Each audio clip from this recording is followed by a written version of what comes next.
A large portion of my real estate income comes from flipping houses. I was 23 years old when I started flipping houses, and now it's a staple business practice for me and my team. I hope this video serves as your guide to start your house flipping journey. To find out how you can start without knowing any contractors and without opening up an LLC, make sure to watch to the end of the video. Here's how you can make money flipping houses as a complete beginner.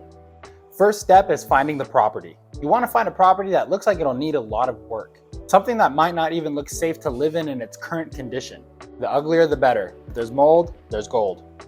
Once you've identified that property, try to get in contact with the owner. You can do this by door knocking the property, chatting with some of the neighbors, look up public record and call them, send them a letter in the mail, or leave a note on the door saying that you'll buy their house. Once you've made contact with the owner, find out if they're willing to sell their property. Present them with an offer to purchase the property in as-is condition. But how do you know what to offer? Let's do the math. First, find out what peak resale value is after the property has been renovated, or also known as ARV for after repair value.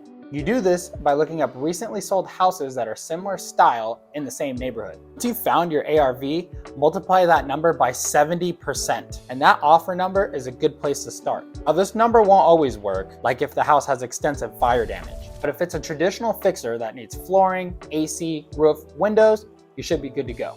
Try to take a peek at the property before offering on it, so that way you get an idea of what needs to be repaired. And it'll put the seller at ease knowing they're dealing with someone who has physically already seen the property, and that'll bring more validity to your offer.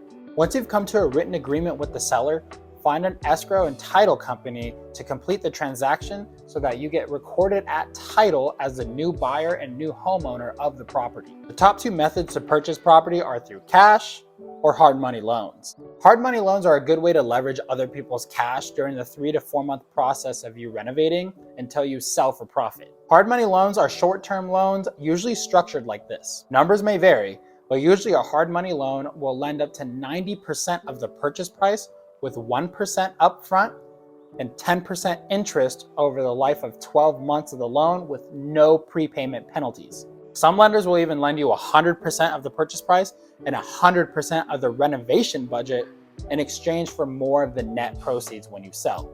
If you need help finding a hard money lender, comment down below or we can connect on social media and I'll help you out.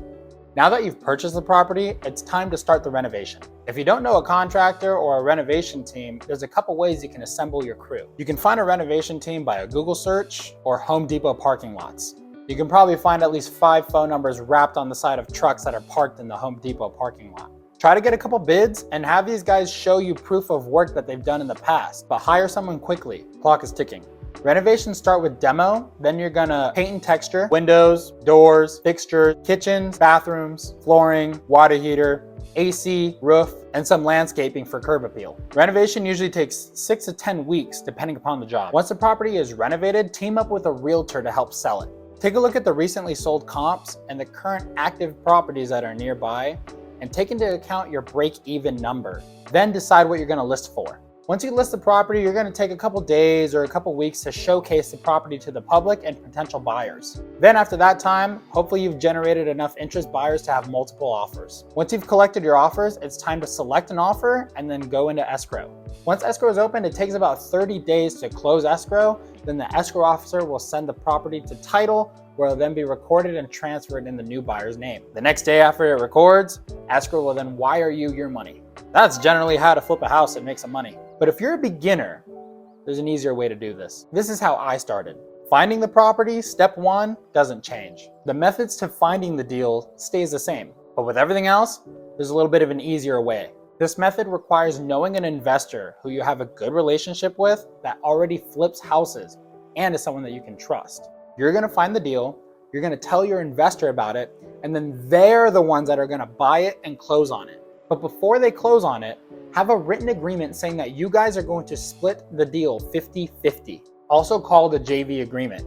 JV, joint venture. You'll split all the expenses 50-50, and then you'll split the profit 50-50 as well. This is a win-win because the investor gets the deal, and then you get a front row seat of the action to see how everything works. And you minimize risk by not having to front all the cash yourself or manage the renovation on your own. This is a much easier way to start flipping without as much capital and without having to gamble on the right contractor. Check out this flip. This was a property in San Bernardino, California that was vacant.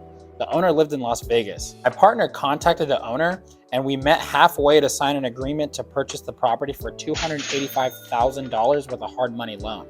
The house was in terrible condition. There was cockroaches everywhere. All the neighborhood cats seemed to hang out in the living room.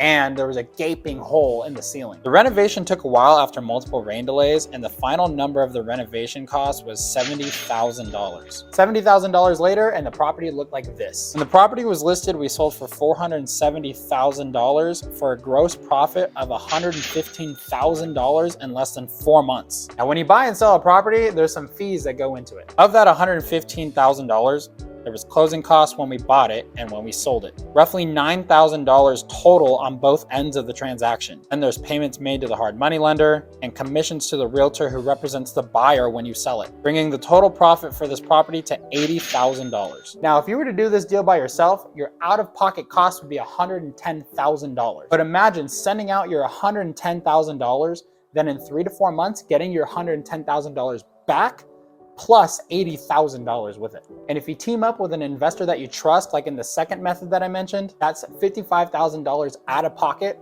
Then in 3 to 4 months, getting your $50,000 back plus $40,000. Now, flipping houses isn't all sunshine and smiles. Just like any other kind of investing, there's an element of risk. But if you're looking to start house flipping, I hope this video helped. And if you enjoyed this video, smash the like button, leave a comment, and subscribe for more real estate videos. Thank you so much for watching. Talk to you soon.